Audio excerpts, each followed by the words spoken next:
이런 법안의 처리의 시도는 반드시 저지되어야 한다고 생각합니다.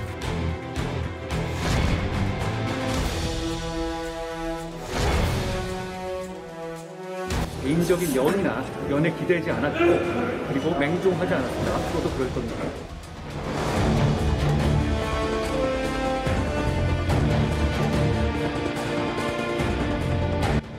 측근들을 내세워 검찰 권력을 사유화하고 서슬퍼런 검찰공화국을 만들겠다는 의도를 국민 앞에 공개적으로 천명한 것입니다. 검찰공화국의 우려를 현실화하고 있는 한동훈 법무부 장관 후보 지명을 철회하십시오.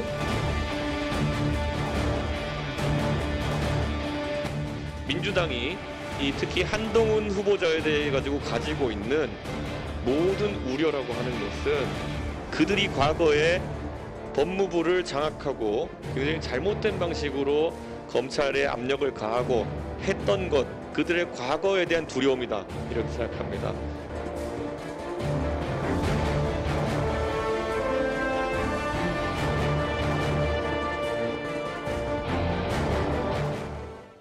네, 여의도 사사건건 시간입니다. 김성회 정치연구소 싱크와이 소장, 장성철 대구가톨릭대 특임교수와 함께하겠습니다. 자, 어서 오십시오. 안녕하세요. 매일매일 숨 돌릴 틈이 없이 뉴스가 쏟아집니다. 오늘 이번 주는 한동훈 검사장, 이제 법무장관 후보잖아요. 네. 자, 어떻게 보십니까? 묘수입니까? 무리수입니까? 무리수죠. 그리고 저는 국민의힘에게도 좋을 게 하나도 없는 수라고 생각합니다. 법무부를 비검찰화하고 말 그대로 행정기관으로서 거듭나게 하려고 했던 문재인 정부의 5년의 노력을 모두 다 이제 수포로 돌리는 행위라고 생각을 하는데요. 지금 일단 뭐 영어를 잘하고 법무행정 담당의 적임자다라는 윤석열 당선자의 추천사는 정말이지 너무 부끄러운 얘기입니다. 저는 뭐 말이 아닌 것은 아니지만 사실상 거짓말이라고 생각하는 게 이게 민정수석실부터 준비된 안이라고 생각을 하고요. 여기서 또 우리가 하나 좀 주목해서 봐야 되는 게 먼저 첫 번째로는 검찰입니다. 검사가 청와대로 파견을 하려면 옛날에 그냥 막 쓰고 이랬거든요. 이게 문제가 돼서 사표를 내고 1년 이상 된 검사만 받을 수 있도록 제도가 되어 있었는데, 그러니까 민정수석실을 그냥 없애서 법무부로 민정수석실을 보내는 거죠. 그럼 이제 검사들이 이 법무부로 파견은 굉장히 자유롭게 할 수 있거든요. 그래서 실질적으로 민정수석실을 법무부에 외주를 준 것 아니냐, 이렇게 일단 말씀드리겠습니다. 김성회 소장님을 윤석열 정권에서 채용해가지고 뭐 전략기획을 맡겨야 될 것 같아요. 그런 심오한 의도까지 있으면서 한동훈 검사장을 법무부 장관으로 임명했는지 솔직히 그건 좀 과한 비판이 아니냐라는 생각이 들고요. 저도 썩 잘된 인사는 아닌 것 같아요. 여러 가지 좀 무리한 인사가 아니냐. 저도 처음 인사안을 보고 깜짝 놀랐어요. 거짓말인가? 이거 잘못된 뉴스 아닌가? 그 정도로 상당히 깜짝 인사다라고 말씀을 드립니다. 능력 면에서는 윤석열 당선인이 얘기한 것처럼 훌륭한 분이에요. 수사 잘해왔고요. 법무행정 잘해왔습니다. 하지만은 이 법무부 장관이라는 자리는요, 능력뿐만이 아니라 정무적인 판단이 들어갔어야 해요. 집권 초기에 가장 검찰에서 같이 근무했던 분 중에서 핵심적으로 본인 측근이라고 생각하고 신뢰하는 분을 법무부 장관으로 놨을 때 과연 야당은 어떻게 반응할 것이냐, 지방선거에는 어떤 영향을 끼칠 것이냐, 국민들은 어떻게 판단할 것이냐, 이런 것들을 종합적으로 판단했어야 하는데 너무 쉽게 생각한 것이 아니냐, 그런 아쉬움이 있습니다. 네, 인선 발표 기자회견장에서 한동훈 후보자가 이런 발언도 있었죠. 검찰 수사권 폐지 관련해서 이 법안이 통과되면 크게 국민들이 고통받을 것이다. 반드시 저지돼야 한다. 이렇게 지명 발표 회견장에서 이야기를 했어요. 그러니까 이쯤 되면 통합, 화합, 협치 쉽지 않겠다는 생각이 드는 건 어쩔 수 없습니다. 협치는 없어졌죠. 민주당은 이제 이 생각일 거예요. 두고 보자 청문회. 우리가 가만히 있나 보자 라고 생각할 겁니다. 민주당의 박홍근 원내대표 이하 많은 국회의원들이 뭐라고 했냐면 협치 기대 깨끗이 접었다. 우리는 협치할 생각도 없고 윤석열 당선인이 협치할 생각도 없는 것 같다. 서로 이제 생각이 없는 거다라고 말씀을 드리고요. 기본적으로 부글부글하다라고 말씀을 드립니다. 결국에는 한동훈 법무부 장관 후보자를 지명한 것은 검찰 권력을 사유화하려는 것이 아니냐라는 민주당의 비판으로부터 국민의힘과 윤석열 당선인이 방어해야 되는 상당히 좀 어려운 싸움이 진행될 것 같다라고 보여집니다. 저는 힘을 한동훈 법무부 장관 후보자에게 너무 몰아주는 그림이라고 생각을 하는데 지금 뭐 수사권 이야기는 사실 성동격사라고 보고요. 본질은 저는 인사권에 있다고 봅니다. 지금 인사검증을 원래 민정수석실의 공직기강 비서관과 민정수석이 같이 해서 했는데 이때 추천을 어디서 하죠? 인사수석실에서 하거든요. 인사수석과 민정수석이 서로 부딪히면서 견제하고 상호 보완하면서 대통령의 인사를 도왔단 말이죠. 그런데 민정수석실이 없어졌어요. 그리고 청와대 비서실의 기능은 약화가 되고 법무부로 모든 인사 검증 기능이 넘어가게 되는 겁니다. 결국 법무부 장관과 인사수석이 부딪히면 장관이 이기는 그림이 만들어지죠. 저희가 여기서 봐야 되는 것은 지금 공무원 2급 이상의 모든 인사들에 대한 인사 검증, 특히 경찰은 총경 이상 300명, 대령은 2,000명, 금융위, 공정위, 국정원 3급 이상의 모든 공무원들에 대한 인사 검증을 결국 법무부가 하게 되니 법무부엔 당연히 인사 검증을 별도로 하는 팀을 구성할 수밖에 없게 되고요. 특히 검찰에 지금 예전에 범죄정보기획관이라고 불렀죠. 범정이라고 불렸던 정보를 수집하는 기능이 문재인 정부 내내 약화시키다 나중에 폐지 얘기까지 나왔었는데 수사정보정책관실로 등급까지 하향 조정했고요. 이것이 부활돼서 규모가 커지는 그림이 앞으로 예상이 됩니다. 그래서 법무부의 인사검증 시스템을 어떻게 만드는지, 검찰에서 정보 수집 기능을 어떻게 키우는지를 보시면 지금 이 대통령과 법무부 장관이 다이렉트로 해서 인사검증을 하는 시스템, 이 청와대가 무력화된 시스템에 대해서 저는 국민의힘도 이건 찬성하시기 어려울 거라고 봅니다. 근데 저 부분은 좀 바로잡아야 될 것 같은데요. 윤석열 당선인은 이렇게 얘기를 했죠. 민정수석실 없애고 인사검증 시스템을 기본적으로 법무부, 경찰, 그다음에 검찰, 그리고 국세청, 감사원 이런 사정기관에서 모두 종합적으로 판단을 하겠다 그랬지 법무부에서 무조건 의존하겠다 그렇게 얘기한 적이 없다라고 사실관계를 좀 바로잡고 싶습니다. 그 기사 딱 하나만 더 하면요. 경찰이 지금 갖고 있는 정보 수집 기능 현재는 국무총리실에서 조정하고 있는데요. 이 기능도 청와대로 넘어가게 되는지도 앞으로 지켜볼 포인트입니다. 네. 전반적으로 민주당 쪽의 의구심은 검찰 공화국이라는 큰 그림을 그려가는데 뭔가 활용점정 아니냐, 거기로 가는 징검다리 아니냐 이렇게 해석을 하시는군요. 이제 그런데다 이제 민정수석실에서 법무부에 지시를 하면 소위 말하는 나중에 무슨 이 법적인 문제를 계속 삼는 거 아닙니까? 이 직권남용이라든지 이런 얘기를 하는 건데 대통령과 법무부 장관이 국정과 관련돼서 아침, 점심, 저녁으로 만나서 현안 논의하는 것은 이게 거리낄 것이 없는 상황이 되는 것이고요. 법무부 안에서의 검찰과의 교류는 완전히 자유로워지는 것이고 법무부는 다시 검찰의 외청으로 전락하게 되는 절차를 밟아가는 그림이 그려집니다. 근데 기본적으로 뭐 민주당은 검찰 권력이 사유화되는 것이 아니냐라는 판단과 그래서 검찰 공화국이 된다라는 판단. 더 중요한 것은 정치 보복을 하는 거 아니야? 검찰을 통해서. 검찰을 근데 법무부 장관 수사지휘권 폐지한다고 그랬는데 어떻게 검찰을 통해서 정치 보복을 하지? 아, 법무부 장관이 검찰 인사를 하게 되니까 한동훈 법무부 장관이 제대로 수사를 할 수 있는 사람을 동원해가지고 민주당에 관련된 여러 가지 수사를 할 거다. 그것이 정치 보복이 될 것이다. 그러니까 한동훈 검사장, 법무부 장관 되는 거 우리가 막겠다. 이런 식의 얘기를 하는 것 같은데요. 이거 가지고 앞으로 이제 5월 달에 벌어지게 될 인사청문회와 관련해서는 상당히 시끄러울 것 같아요. 전국은 급냉될 것 같다라는 생각이 들고요. 네.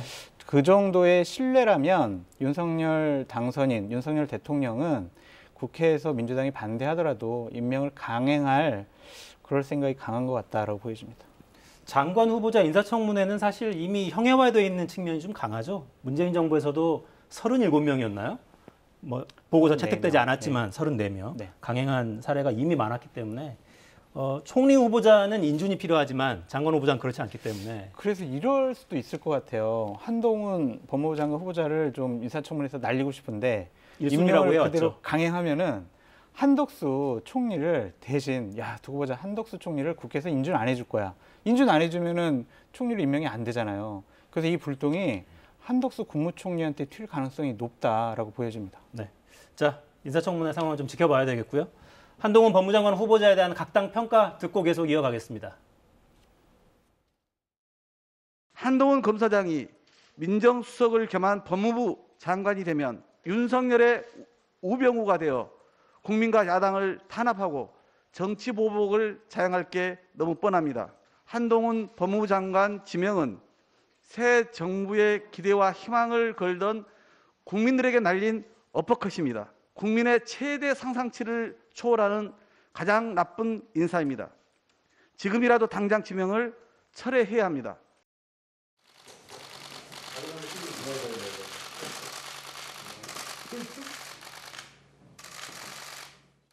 정의당은 앞으로라도 이런 소금과 같은 그런 존재로 또 소금과 같은 역할을 해주시기를 부탁을 드리겠습니다. 정의당은 정의당답게 앞으로도 독자 노선을 좀 고수해 주십사 하는 그런 부탁의 말씀을 드리겠습니다.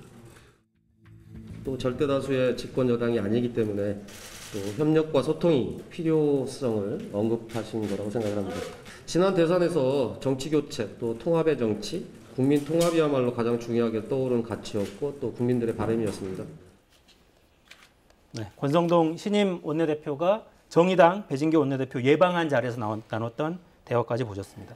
자, 민주당에서는 이제 아까는 주로 인사검증 시스템을 주로 이야기해 주셨고 한동훈 법무장관 후보자 지명으로 검찰 수사권 폐지해야 되는 이유가 더 명확해졌다. 이런 주장도 나오더군요. 일단 수사지휘권 행사하겠다, 행사하지 않겠다는 논리는 가만히 보면요. 굉장히 이상한 점이 있습니다. 수사지휘권은 검찰총장이 무리한 수사지휘를 할 때 그것을 멈추는 권한으로 지금까지 사용해왔지. 자, 저 사람 가서 한번 좀 파봐. 라는 용도로 법무부 장관이 사용한 전례가 없습니다. 지난 추미애 장관 때도 그 무리하게 검찰총장이 자기 측근들의 특히 한동훈 검사에 대한 수사를 인권부에 보낸다든지 수사 기능이 없는데 이런 데 보내는 것을 자, 검찰총장에게 보고하지 말고 독립적으로 수사하세요라는 용도로 사용했던 기억들 나실 겁니다. 해서 한동훈 법무부 장관 후보자가 지금 갑자기 수사지휘권 안 쓰겠다고 말하는 것과 실제로 무슨 수사지휘를 마치 누구를 수사하라고 시키는 적은 전 없기 때문에 이건 연결이 되지 않는 이야기라고 보고요. 전 이 수사권 폐지는 한동훈 법무부 장관의 임명과 상관없이 어차피 지나가야 되는 하나의 과정이었고 역사적으로도 뭐 전 세계 트렌드도 그러하고요. 바뀌어져야 되는 사법개혁의 일환으로 진행되는 일이라고 좀 그렇게 보고 있습니다. 전 세계 트렌드 자꾸 얘기하시는데 그건 새빨간 거짓말이다라고 말씀드리고요. 독일하고 프랑스 다 검사가 수사합니다. 미국도 그렇습니다. 연방검사, 그다음에 주검사 이런 분들을 특정한 주나 연방검사의 특정한 업무 그걸 갖고 자꾸 검사가 수사권 없다라고 하시는데 사실관계를 좀 호도하는 말씀이다라는 생각이 들고요. 저는 특정인이 민주당이 마음에 안 들어하고 싫어하는 사람이 법무부 장관이 되고자 한다고 해서 수사권을 폐지하는 명분으로 삼는다라는 것 자체가 민주당이 얼마나 허약한 명분을 갖고 수사권을 폐지하려고 하느냐라는 생각이 듭니다. 이 부분만큼은요. 작년에 2월 달에도 민주당이 검수완 박 한다라고 했었거든요. 당시 청와대 유영민 비서실장이 천천히 하시라, 신중하게 하시라라고 제동을 걸은 적이 있어요. 그러니까 이 부분만큼은 청와대에서 입장을 좀 봐야 될 것 같고 문재인 대통령께서 현명한 판단과 결정을 하실 것으로 보여집니다. 저 외국의 사례 잠깐만 말씀드리면 이제 독일 같은 경우는 법상의 검사에게 수사의 권리는 있지만 실질적으로 아주 제한적으로 운영이 되고 있기 때문에 우리나라의 검사들처럼 일상적으로 수사하는 팀이 꾸려져 있는 상태가 아니고요. 미국 같은 경우는 연방 검사가 수사가 필요할 때는 별도로 수사팀을 예산을 받아서 꾸려서 진행을 하지 일상적으로 좀 우리나라처럼 6천 명의 수사관들과 수사 보조 인력들을 두고 종일 수사하는 것과는 비교할 수 있는 성질의 문제가 아니라고 생각합니다. 그러면 처음부터 일상적인 수사권이 없다, 특수한 경우에 수사권이 있다 이렇게 얘기해야지 다른 나라들은 다 수사권이 없습니다 이런 식으로 얘기하시면 안 되죠. 사실관계가 다른 거죠. 네. 자, 검찰 지금 뭐 거의 벌집 쑤신 분위기입니다. 김호수 검찰총장이 오늘 오후에 국회 법사위 전체 회의가 지금도 진행이 되고 있습니다. 근데 오전에 이미 국회로 와서 박광훈 국회 법사위원장 따로 만났습니다. 검찰 수사권 폐지 입장 설명하는 모습 영상 보시겠습니다. 우리 그 고사성의 교각사루라는 말이 있습니다. 당연히 국민의 대표인 국회의 권능에 검찰이 뭐 당연히 따르는 건 지당한 이야기입니다.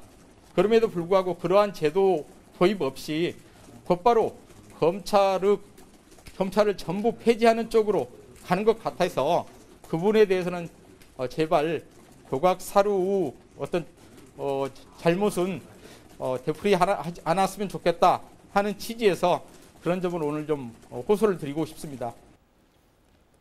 자, 소장님께 제가 이렇게 한번 질문을 드려볼게요. 이 질문은 왜 인수위 초반에 집무실 갑자기 이전하겠다고 했을 때도 제가 이 질문을 굉장히 많이 드렸던 질문이에요. 꼭 이렇게까지 서둘러야 합니까? 그러니까 이유는 알겠어요.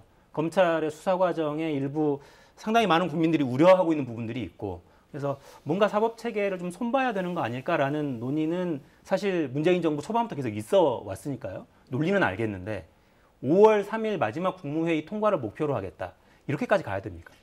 계속 해왔던 논의고 수십 차례 이 행정을 어떻게 할 건지에 대한 토론회가 축적되어 있고요. 그런 과정에 국민의힘도 참여도 심지어 한 바도 있고 잘 아시겠지만 2019년 같은 경우에는 공수처 설치에 반대하는 입장이었긴 했습니다만 이 검사 출신의 법에 대해 잘 알고 계시는 권성동 의원도 수사권과 기소권을 분리해야 된다는 법안을 발의할 만큼 이 문제에 대해서는 여야의 의견이 상당히 접근되어 있습니다.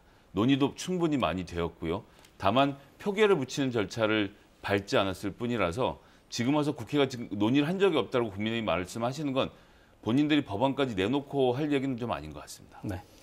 근데 기본적으로 6대 범죄를 지금 검찰이 수사를 하고 있는데 이 수사권을 폐지를 하면 그럼 6대 범죄 이제 어떻게 할 거냐. 대안이 없잖아요. 대안을 마련해 놓고 폐지를 해야지. 일단은 폐지하고 대안을 마련하겠습니다. 어떻게? 한국형 FBI 만들겠습니다. 이제 와서요?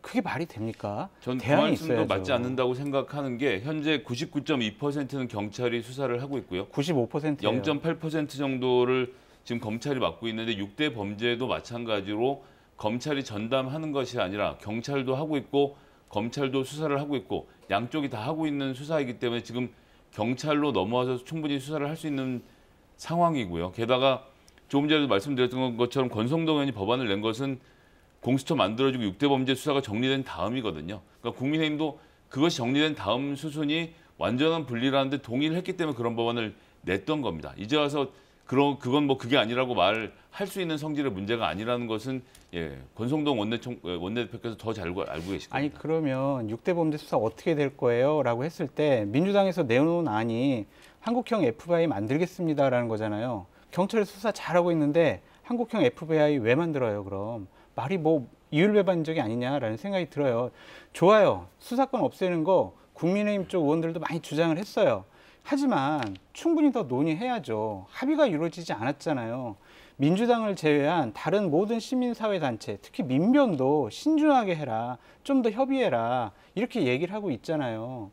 형사사법 시스템을 근본적으로 바꾸는 일입니다. 민주당의 나라 아니잖아요. 그러면 조금 더 논의하시라라고 말씀을 드립니다. 앵커께서 처음 말씀하셨듯이 윤석열 당선이 처음에 집무실을 2달 안에 옮기겠습니다라고 했을 때 김성애 소장님이나 민주당에서 뭐라고 비판했습니까? 왜 이렇게 그렇게 빨리 해? 천천히 해. 부작용 없이 하기 위해서 좀 더 논의해. 우리가 반대하는 거 아니야. 이렇게 얘기했잖아요. 급하게 하지 마시고요. 좀 더 논의했으면 좋겠다라고 말씀드려요. 4년째 논의하고 있는 주제다라는 말씀 이상 뭐 더 드릴 게 없네요. 네. 더 이상 미루기가 어렵다. 그리고 정부가 바뀌면 분명히 거부권 행사하지 않겠냐 이런 판단도 아마 있으신 거. 분명히 거부권 행사하지 않겠냐가 아니라 거부권을 행사하겠죠. 지금 법무부의 이 무민화조차도 거부하고 있는 윤석열 당선자 아닙니까? 그렇다라고 하면 여기서 검찰이 더 많은 권력을 가지게 하는 것은 국민들께도 전 굉장히 큰 손해가 나는 일이 될 거라고 생각합니다. 네. 오늘 질문지에 저희가 넣어놓진 않았습니다. 어제 하도 이야기를 길게 해서 위헌 논란 관련해서 질문을 좀 드려보고 싶은데 이제 검찰에서도 그렇고 국민의힘에서도 그렇고 굉장히 위헌적이다 이 조치가 이게 주장하고 계시지만 헌법에 관련 대목은 명백히 국민의 기본권을 보장하기 위한 대목이거든요. 그렇죠. 적법한 절차를 거치지 않고 인신을 구속하거나 주거 안정을 침해하지 말라 이런 취지여서 그게 곧장 검사의 수사권을 보장한다. 이거는 좀 해석을 과하게 한 거 아닌가 이런 판단이 듭니다. 헌법에는 영장 청구권이 있지 않나요? 그 사항을 가지고 어제 김호수 검찰총장이 얘기하신 것 같은데 그렇게 뭐 헌법 논리까지 뭐 해석을 해가지고 이거 반대해요라고 하는 것보다는 일단은 많은 국민들이 좀 더 논의합시다라는 것이고 6대 범죄 솔직히 말해서 우리나라 부정부패와 관련된 수사를 가장 잘할 수 있는 곳은 검사들이에요. 검찰들이에요. 70년 동안 노하우가 다 쌓여 있는 겁니다. 그것을 한꺼번에 없앤다라면은 그 여러 가지 부작용은 국민들이 피해를 받을 수밖에 없다. 범죄 피해를 받았어요. 제대로 수사가 안 돼요. 경찰에서는 적체되어 있어요. 그러면은 제 피해 구제는 어떻게 됩니까? 빨리빨리 해줘야죠. 그래서 거듭 말씀드리지만 좀 천천히 논의해서 합의해서 처리했으면 좋겠다라고 말씀드립니다. 예, 그 헌법과 관련돼서는 아주 간단하죠. 헌법에서 하는 이야기는 수사를 할 수 있는 금감원, 경찰부터 시작해서 국세청 등등 여러 기관이 수사를 할 수 있잖아요. 그렇지만 영장을 청구하는 것만큼은 법률에 의거해서 해야 하고 검사만 할 수 있게 하겠습니다라고 묶은 거죠. 즉 검사에게 수사권까지 준 게 아니라 수사를 할 수 있는 수많은 사람들 중에서 이것을 책임지고 국민의 인권을 보호하는 차원에서 검사가 책임지고 영장을 청구하라는 권한을 제한해 놓은 겁니다. 이거를 거꾸로 해석하는 것은 글쎄 경강부에도 이런 경강부회가 없죠. 네. 그러니까 자꾸 저런 식으로 이제 민주당에서 밀어붙이기 하고 관련된 법안을 내놓은 의원들을 보면요. 황운하 의원, 최광욱 의원, 지금 검찰에서 수사를 받거나 지금 재판 중이거나 1심에서 판결을 받은 분들이에요. 그러니까 이것이 결국에는 나를 향한 수사를 막으려고 하는 것이다라는 비판, 그리고 나를 수사했으니까 검찰에 내가 입법권을 가지고 보복해야지. 이것은 입법권의 남용이다라는 생각이 들어가지고요. 저는 검수완박하지 말고 민법 완박했으면 좋겠습니다. 민주당의 법안 입법권 그런 남용을 좀 완전히 박탈했으면 좋겠다라는 생각도 듭니다. 예, 입법권을 박탈하는 게 아니라 남용을 박탈하자고요. 네. 예, 뭐 입법권을 박탈하는 것은 선거를 통해서 남용. 충분히 할 수 있기 때문에 예, 유권자들이 선택하시면 되는 문제라고 생각하고요. 해당 법은 이수진 의원 판사 출신이죠. 제가 알기로는 전과 없는 걸로 알고 있는데 거기에다가 이제 박주민 의원 같은 변호사, 김용민 의원 등 예, 이 건과 관련 없는 분들 다 추진하고 있는 것이기 때문에 이렇게 한두 사람 정도를 예를 꼽아서 하실 일은 아닌 것 같고요. 이게 어차피 수사는 지금도 경찰이 하고 있기 때문에 최강욱 의원은 게다가 이미 검찰 단계 지나가서 기소해서 재판 중이거든요. 네. 예, 이 법과는 아무 상관이 없습니다. 그러니까 보복이라고 말씀드렸죠. 네. 그러니까 논의를 좀 생산적으로 하기 위해서는 발의자를 지목하는, 그러니까 메시지가 아니라 이렇게 달을 가리키는 손가락 끝에 문제가 있다고 비판하는 것보다는 사법 시스템이 어떻게 되는 게 정말 좋은 건지, 국민들의 안전을 지키는 건지 범죄로부터 이런 측면으로 논의가 좀 집중됐으면 좋겠어요. 네. 쓸데없는 쓸데없는 노이즈가 너무 많은 것 같습니다. 헌법 관련 질문도 제가 일부러 드린 것도 약간 본질이 아닌데 이상하게 끌어다가 서로 논리를 펴는 것 같아서 논의를 좀 생산적으로 했으면 좋겠다는 생각은 듭니다. 자, 주제를 좀 바꿔보죠. 윤석열 당선인 오늘 또 내각 인선 직접 발표했습니다. 그런데 안철수 인수위원장은 공식 일정 다 취소하고 잠행에 들어갔습니다. 인선 발표 회견에서 관련 질문이 쏟아졌는데 당선인이 뭐라고 했는지까지 답변 들어보시죠.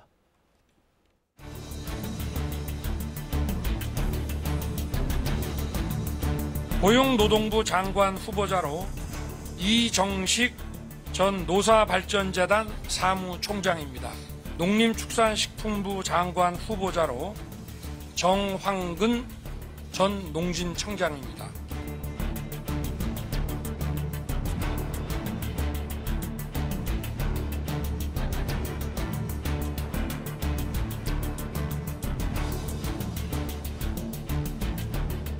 누구보다도 안철수 위원장께서 각별히 또 고심을 하고 생각을 하실 수 있다고 저희가 생각하고 있고요. 끝까지 최선을 다해서 책임을 다해 주실 것이라는 기대와 신뢰를 가지고 있습니다. 추천을 받았고요. 그리고 또 이 인선 과정이 어떤 방식으로 이루어지는지에 대해서도 설명을 드렸고 거기에 대해서 아무 문제가 저는 없다고 생각합니다. 제가 전문성이 있는 분야에 대해서는 조언을 드리고 싶었습니다만 그런 과정은 없었습니다. 공동정부 구상에는 좀 문제가 없는 건가요?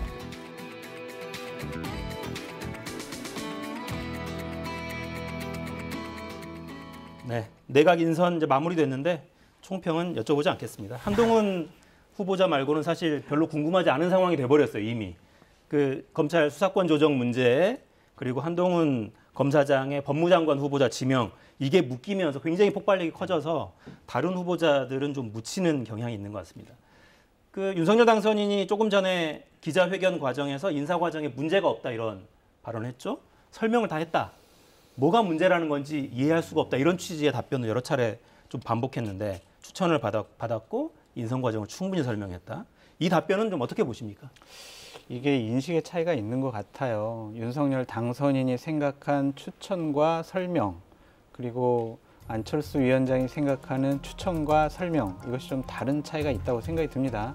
안철수 위원장은 내가 추천을 했으면 공동정부를 운영하기로 했고 나에게 지분이 있으니 그분들은 좀 최소한 장관직에 몇 명짜리 임명을 해줘야 되는 거 아니냐? 이것이 추천과 설명이라고 저는 생각이 들어요. 그걸 떠나서 공동정부면 그렇게 해야죠. 그렇죠. 그런데 이제 윤석열 당선인은 추천은 받았어요. 받았는데 이분들이 능력과 전문성 면에서 장관이 될 자격이 없는 것 같아요. 그런 걸 설명을 한 거죠. 그러니까 서로 지금 다른 얘기를 하고 있다라고 보여지는데 좀 큰일 났어요. 안철수 위원장은 심기가 상당히 불편해 보이고 어제 만찬도 참석 안 했고요. 오늘 출근도 안 했습니다. 이렇다면은 인수위원장직을 그만두는 것이 아니냐? 그러한 이제 추측까지 나올 수 있죠. 일단 일기 내각에서는 공동정부 구상은 깨져 있는 것 같습니다. 안철수 위원장이 어떤 선택을 할 수 있죠 지금? 지금 저는 윤석열 당선자의 말부터가 워딩이 이게 잘 보면요. 법률적으로 피해가는 말이 있습니다. 법률적으로? 보시면요. 인선 과정이 어떤 방식으로 이루어지는지에 대해서 설명했다는 겁니다. 즉 인선이라는 것을 우리가 이렇게 추천을 받고 이런 절차를 거쳐서 이렇게 할 겁니다만 설명한 거예요. 즉 실질적인 후보자들에 대한 설명을 한 적이 없는 겁니다. 그리고 이것은 안철수 위원장의 진술과도 일치하죠. 나는 몇 시간 전에 통보를 들었을 뿐 어떠한 설명도 들은 적이 없다. 제가 설명했습니다. 라고 하는 것은 시작할 때 저희가 요런 절차를 통해서 추천받을 것이고요. 이런 절차를 거쳐 선정할 것입니다라고 말을 한 것을 가지고 설명을 한 것처럼 거짓말은 아니지만 사실상 국민들을 호도하는 거죠. 이 안철수 위원장으로서는 그렇다 보니까 조언을 드리고 싶었는데 그런 과정이 없었다라는 직접적인 워딩으로 나한테 아예 물어보지 않았다라는 말을 해서 마치 둘의 말이 엇갈리는 것 같지만 사실은 안철수 위원장 말이 맞는 상태인 겁니다. 그렇게 놓고 보면 공동정부 구상을 구성하겠다는 구상이 아예 없었던 거죠.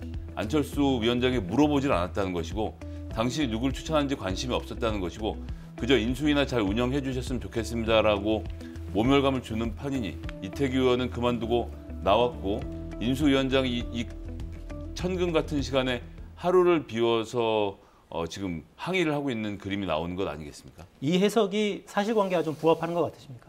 저가 만약에 야당 쪽 평론가였으면 저런 식으로 비판했을 것 같아요. 그래서 김성현 소장님의 말씀이 맞는 것 같다라는 생각이 듭니다.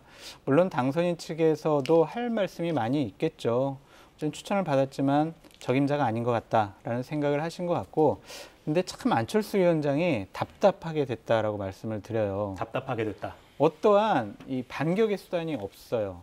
자, 내가 공동정권에서 빠지면 윤석열 정권 처음부터 국정 운영하기가 힘들 거예요. 그러니까 내 말 안 들어줄 건가요? 그럼 나는 빠지겠습니다. 이래봤자 윤석열 당선인 측에서는 정말 저희가 바라던 바를 알아서 해주시는군요. 그렇게 생각할 수도 있을 것 같아요. 왜냐하면 지금 안철수 위원장 같은 경우에 국민적인 지지율로 봤을 땐 상당히 좀 미약한 부분이 나올 것 같다는 생각이 들고 국회 의석수도 3석밖에 안 되지 않습니까? 국정 운영을 하는 데 있어서 그렇게 큰 변수가 되지 않을 것 같아요. 그래서 저는 안철수 위원장이 2가지 부분에서 후회할 것 같다라는 생각이 듭니다. 하나는 단일화 때 각서라도 써놓을 걸, 문서화 해놓을 걸. 내가 그때 괜히 종이 쪼가리가 뭐가 중요합니까? 약속이 중요합니다. 신뢰가 중요합니다. 이렇게 얘기했잖아요.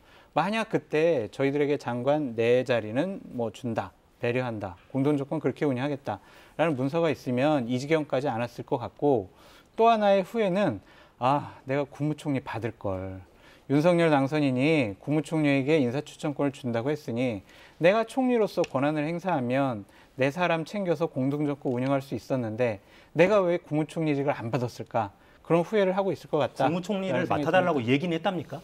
근데 맡아달라고 하지 않더라도 그 후보 시절에도 여러 가지 얘기를 했고요. 또한 안철수 위원장이 인수위원장을 하면서 제가 국무총리 하겠습니다라고 강하게 권력 의지를 표했으면 윤석열 당선인이 여러 가지 부담스러워했을 것 같아요. 그러니까 굉장히 기다렸는데 사실 총리를 맡아달라고 직접적으로 당선인이 인수위원장한테 이야기한 것 같지는 않아서 제가 그 질문을 한번 드려봤었고요. 지금 뭐 정확히 말씀하신 대로 장 교수님 말씀대로 윤석열 당선자로서는 지금 안철수 위원장이 이렇게 하든 저렇게 하든 본인에게 줄 수 있는 정치적 타격이 크지 않기 때문에 자르는 겁니다. 쉽게 얘기하면. 그래서 여기까지가 당신의 역할이고 감사합니다. 아직 안 가셨나요? 라는 그림이 그려지고 있는 상황으로 이외에는 한 명도 추천하지 하다못해 이태규 의원 같은 분은 정치적 경험도 있고 뿌리도 같기 때문에 충분히 내각의 구성원으로 들어갈 수 있었다라고 많은 사람들이 관측하고 있지 않았습니까? 그런 분조차도 앉지 않고 딱 내가 경험해보고 내가 아는 사람만 같이 가겠다라고 하는 의사를 너무나도 정확히 밝혔기 때문에 글쎄요, 지금 안철수 위원장은 인수위를 중간에 그만두고 나오시지는 않을 것 같고요. 인수위 활동은 활동대로 마치고 뭐 새로운 정치적 길을 모색해 보는 수밖에 없겠는데 이게 또 뭐 당 자체는 또 워낙 또 이준석 대표하고의 사이도 또 있기 때문에 뭐 하나 쉬운 일이 없어 보이네요.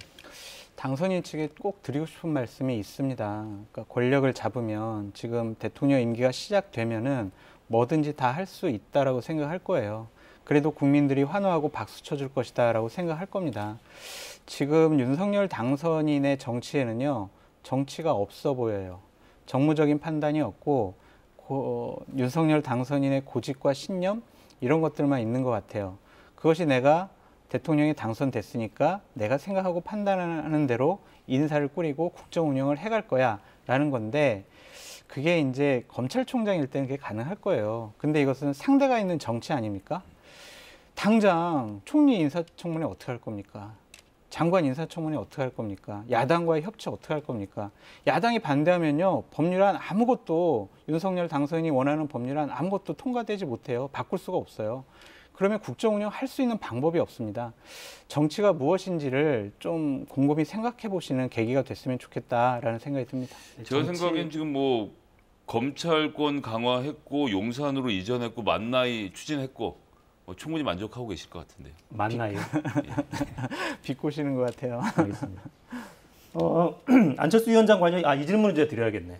그 합당이 어떻게 될까도 이제 관심사인데 합당이 관심사인 거는 안철수 위원장의 정치적인 이 개인의 장래도 장래지만 그리고 딸린 식구들이 많잖아요. 지금 지방선거 준비하고 있는 식구들도 있고 이 사람들이 경선도 이제 통과를 해야 될 텐데 합당 과정이 이렇게 삐그덕거리고 계속 장기화되면 선거는 당장 다가오고 있단 말이죠.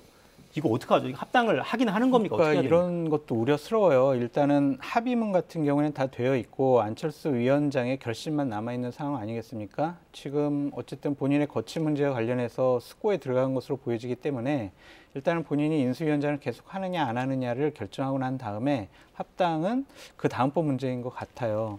만약에 합당을 하지 않고 국민의힘과 국민의당이 별도로 각자 출마를 하게 된다면은 지방선거 특히 수도권과 충청권에서 어려워질 가능성이 높습니다. 왜냐하면 지금 현재 각종 여론조사를 보면 국민의당의 지지율이 한 자리 숫자가 나오고 있어요. 아직도. 그렇다면 그 한 자리 숫자가 국민의힘 후보에게 그러니까 더해지지 않으면 지방선거 어려울 수밖에 없습니다. 그 부분은 이준석 대표가 고민하지 않을 수가 없기 때문에 이준석 대표도 합당은 빨리 좀 추진하고 싶어 할 것 같다라는 생각이 듭니다. 톰과 제리처럼 10번이라도 가서 선대위원장을 맡아달라고 부탁하겠다라는 말도 있었죠.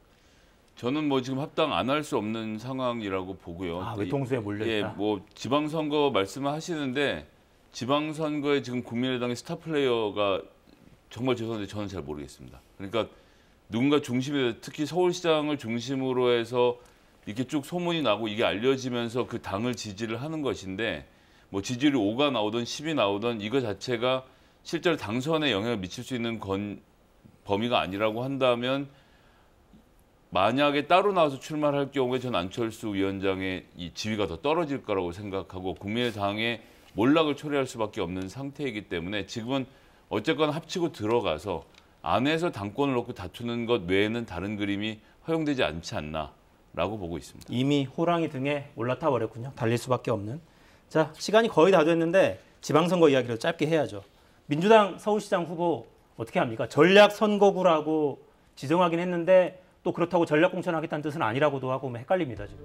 그러니까 지금까지 후보군에다가 더 더할 수도 있고 전략공천을 할 수도 있다라고 좀 한 발 물러선 상태인데요. 저렇게 말할 거면 안 하는 게 낫지 않았나. 그러니까 결심이 됐을 때 뭔가를 해야지 아니면 실제로 누군가를 모시고 오기로 결정이 난 상태에서 전략공천을 발표를 해야지 있는 후보들 지금 흔드는 건 전 좋은 그림이 아니라고 생각하고 있는 기존의 후보군들이 경선을 해서 이겨나가는 과정을 만드는 필요도 있다고 생각합니다. 근데 이 모든 것을 다 떠나서 오세훈의 서울시가 이것을 잘못하고 있다라는 지적, 민주당의 서울시는 이렇게 될 것이다, 부동산 문제는 이렇게 할 것이다라는 비전이 왜 안 나오고 있는지 그 부분이 좀 답답하네요. 네, 특히나 민생을 중심으로 한 이렇게 만들어 가겠습니다를 왜 보여주지 않느냐. 네. 반면에 국민의힘은 어때요? 시간이 거의 다 돼서 민주당 쪽 코멘트는 제가 못 듣겠고 국민의힘은 왜 경기도 말씀 많이 하셨잖아요. 유승민 후보 이야기도 하셨고 어떤 부분을 좀 주목해야 됩니까? 기본적으로 이제 여론조사를 통한 후보 결정 과정이 있을 것 같은데 일단 50대 50이에요. 당원 50투표, 그다음에 여론조사 50투표인데 지금 국민의힘의 경기도 당협위원장들의 대부분 한 85% 정도가 네. 김은혜 의원을 돕고 있거든요. 그렇다면 당심에서는 김은혜 의원이 상당히 앞서고 있을 것 같다라는 생각이 들고요. 민심에서도 그렇게 김은혜 의원이 밀리지 않는 여론조사가 자꾸 나오고 있더라고요. 그래서 일단은 유승민 후보가 조금 좀 힘겨워 보인다 그렇게 말씀을 드릴 수가 있는데 앞으로 시간이 한 일주일에서 열흘 정도 남아 있으니까 유승민 의원도 어떤 선거 전략을 좀 새롭게 강구해야 되지 않을까 그런 생각이 듭니다. 김은혜 의원이 유리하군요. 당심, 민심의 윤심까지. 유리하다기보다는 유승민 후보가 약간 좀 힘들어 보인다라고 말씀드립니다. 알겠습니다. 자, 마무리하겠습니다.